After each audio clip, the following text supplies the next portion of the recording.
Rosa Mani's 12-year-old daughter, Emily, was diagnosed with systematic juvenile onset arthritis, an intense condition that causes her immune system to attack her joints and internal organs. Her condition is compounded by severe depression, epilepsy, osteoporosis, and scoliosis.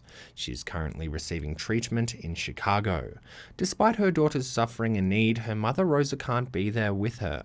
Past illegal entries into the US led Customs and Immigration to bar Rosa from getting a visa or entering the country.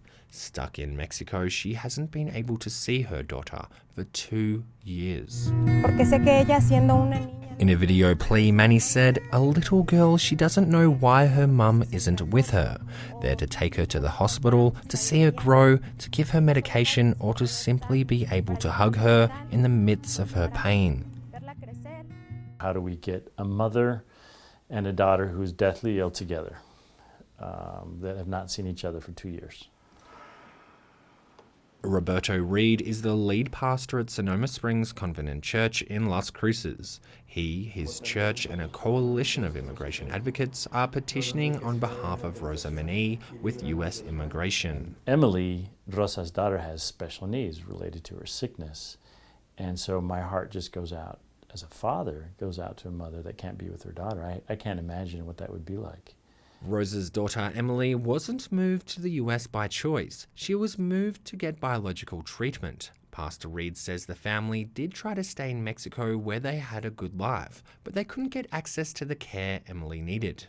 Good jobs, real estate, house, car. Then the daughter was diagnosed, went through healthcare in Mexico, exhausted all the possibilities there, depleted all of their resources, couldn't pay $4,000 a month. And so thus went to the U.S. Embassy to ask for a humanitarian visa for their daughter that was a U.S. citizen. It was denied. So what do? Right? So they sent the daughter across, and the father's there with them as well now, but the mother, after another attempt legally to cross, then was denied entry, and so out of desperation crossed and was detained and was in detention facility prison. Mani's lawyer, Jessica Miles, says it was denied without good reason or even a fair review. What the internal guidance says is that they have to review every case on a case-by-case basis, but they have to give every case a meaningful review. And in this case, they just haven't done that. They've really been giving Rosa and her family the runaround from the very beginning. U.S. Citizenship and Immigration Services do have a humanitarian parole policy for extreme cases, such as dire medical conditions. But Pastor Roberto Reed says he witnessed Rosa being denied that parole. Went to the Santa Fe Bridge, had like 160 plus pages of documents and reasons, medical records and such. They met with her. Of the 3 hours that she was held alone, 3 minutes perhaps. And later, when talked to one of the directors, one of the chiefs, he said, "Yeah, I reviewed the case." And I said, "Do you know what the daughter's illness is? If you reviewed the case for humanitarian parole." And he said, "Yeah, I think it's leukemia." I said, "No, it's not." And so, seemingly, they did not look at the humanitarian reasons, but it's humanitarian parole. So a coalition of immigration advocates, including Roberto Reed, recently showed up at U.S. immigration offices in El Paso. Their hope is to push Director of Field Operations Hector Mancha to positively review Rosa Mani's case.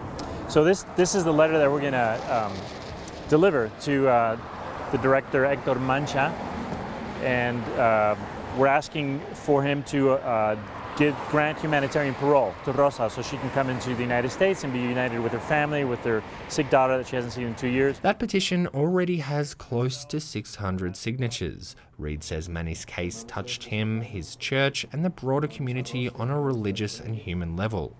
And that's why they became involved. There's a moral issue, which I think is black and white. There's a power issue, so CBP has the power Hector Mancha right now has the discretionary power to make things right. Reid says he hopes continued dialogue and support from members of the community will push US immigration to positively re-evaluate Rosa's case.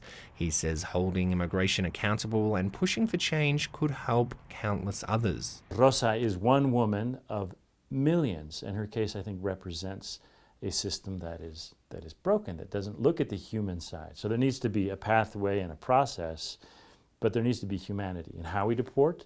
Rosa Mani is not alone. Federal statistics say only 25% of humanitarian parole applications are approved each year.